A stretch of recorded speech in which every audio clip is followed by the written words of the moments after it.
Pour trouver des textures pour Photoshop, il vous suffit de taper texture dans la barre de Google, de cliquer sur Images. Vous verrez apparaître un mur de textures.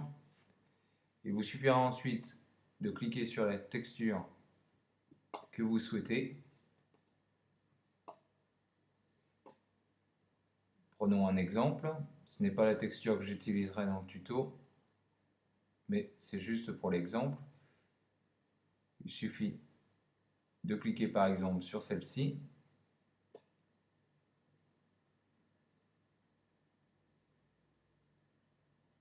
Voilà. Fermez la croix.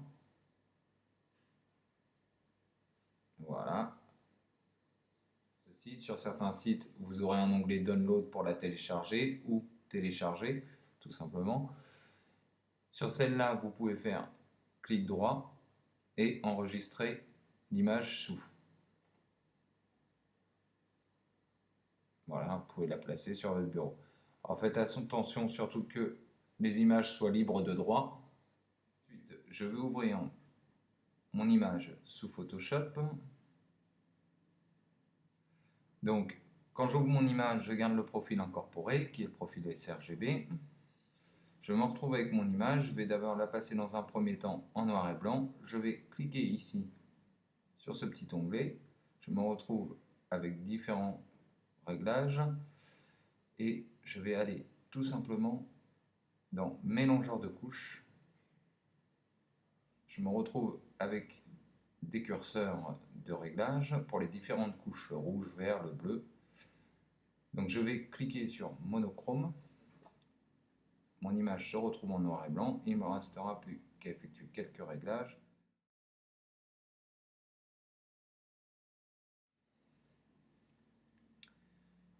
Ensuite, je vais légèrement dramatiser mon image en cliquant toujours sur le même onglet des calques et appliquer un calque de courbe. Il me suffira pour ceci de créer un point dans les teintes sombres, ici, à peu près, et d'étirer vers le bas mon calque. Pareil pour les teintes claires.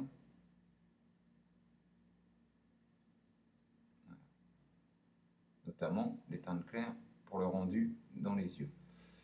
Ici, je vois que je suis un petit peu trop clair, donc là, on voit que j'ai un masque blanc.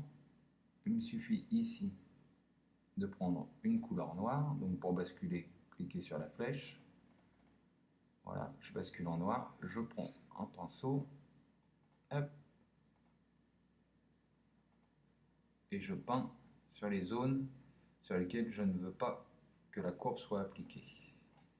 Donc ici, je vais prendre opacité 100% et je vais peindre sur mes zones que je juge trop claires. Voilà. Voilà. Notamment ici. Ici. Voilà. Hop. On peut voir que si je joue, mon effet réapparaît. Voilà.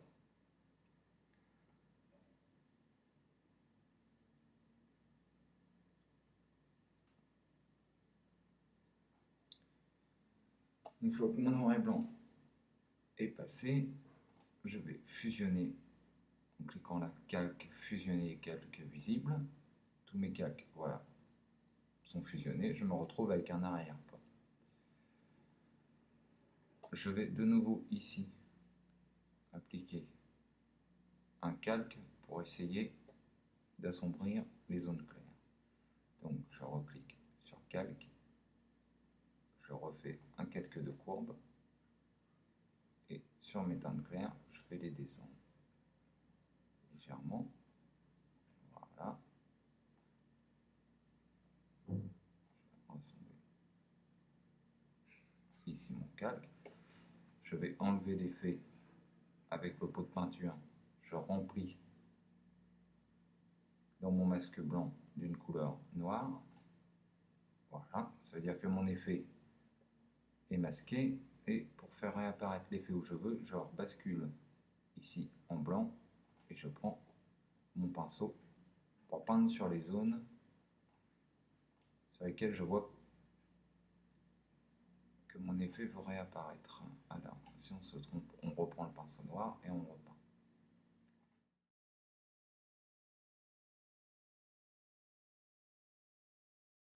Je fusionne les calques et maintenant on va appliquer la texture. Donc ici, dans l'onglet fichier, nous allons faire importer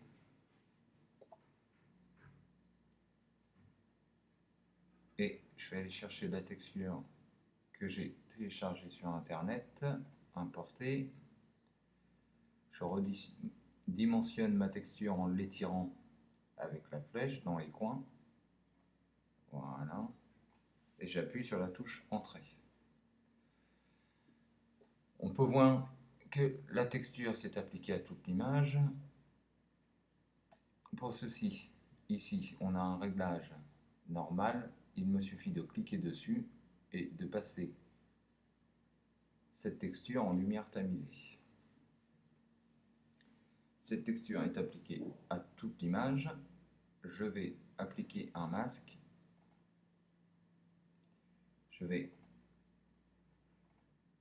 Il me suffit maintenant de prendre une couleur noire et de peindre sur les zones sur lesquelles je ne veux pas que la texture soit appliquée, notamment sur le visage.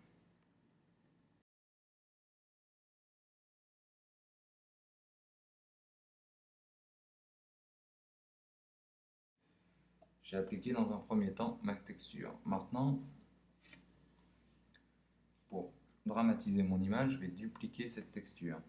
Tout simplement en faisant sur Mac Command J ou sur PC CTRL J. Voilà. On peut voir qu'on a redramatisé l'image. Il suffit de retourner ici sur le masque de fusion et d'appliquer légèrement l'effet sur le visage avec la couleur blanche. Voilà. Voilà.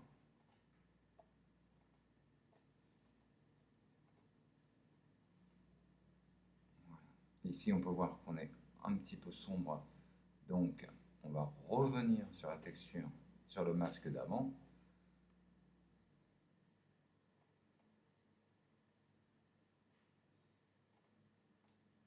Et on va repeindre avec le pinceau noir pour enlever l'effet de la texture. On repasse sur l'autre masque du dessus et on repeint également encore. Voilà. D'où l'intérêt de travailler avec des calques et des masques de fusion, puisqu'on peut revenir sur les différents masques et peindre là où on veut. Et notamment ici, hop, on repasse sur l'autre, voilà, et on repasse en noir et on repeint. Tout comme une peinture en fait, pour apporter quelques touches à l'image. Voilà, et on essaie de varier. Hop, vous voyez, là l'effet est trop centré. Ici on voit une petite tache noire, on va essayer de la retirer. Voilà. Et voilà. Nous avons appliqué notre texture. Voilà. Donc ici on va peindre également un petit peu sur l'oreille. Alors, et on peut dépasser léger, ce n'est pas très grave. On va le rattraper après. Voilà. On va pouvoir zoomer par CTRL plus sur l'image.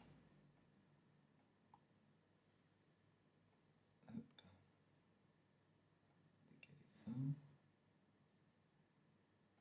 Voilà. Et ici, on va pouvoir baisser la taille de notre pinceau.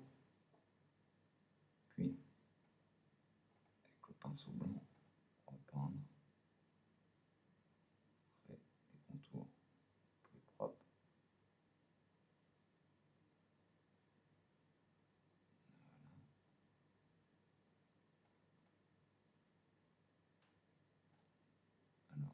fait un travail propre, il faut vraiment prendre son temps. On passe sur l'autre, dessus. Voilà. Donc là, on va pouvoir reprendre le pinceau et repasser sur l'oreille. Alors ici, la dureté, on peut l'augmenter.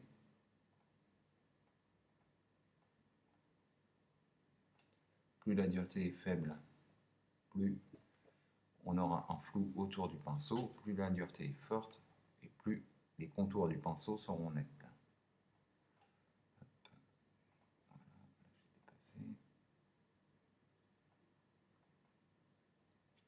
Voilà. Donc, nous allons faire un contrôle moins. On peut voir ici. Sur laquelle on agit. Voilà.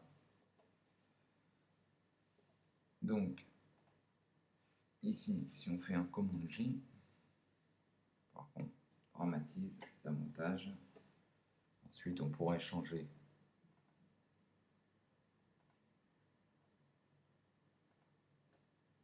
le mode de fusion.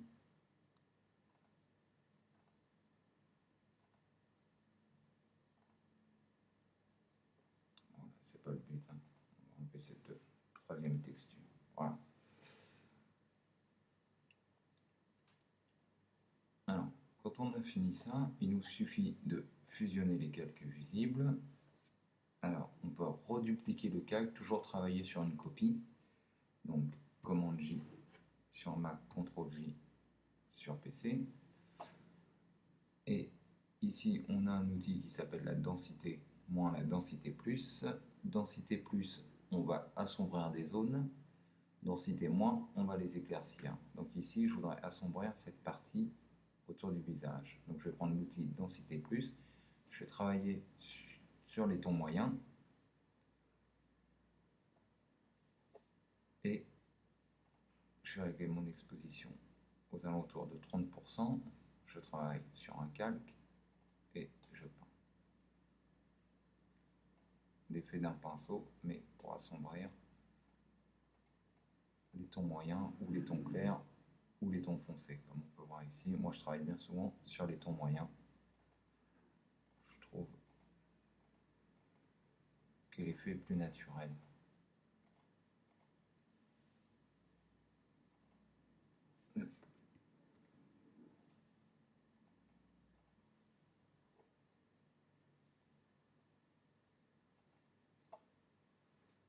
Et voilà.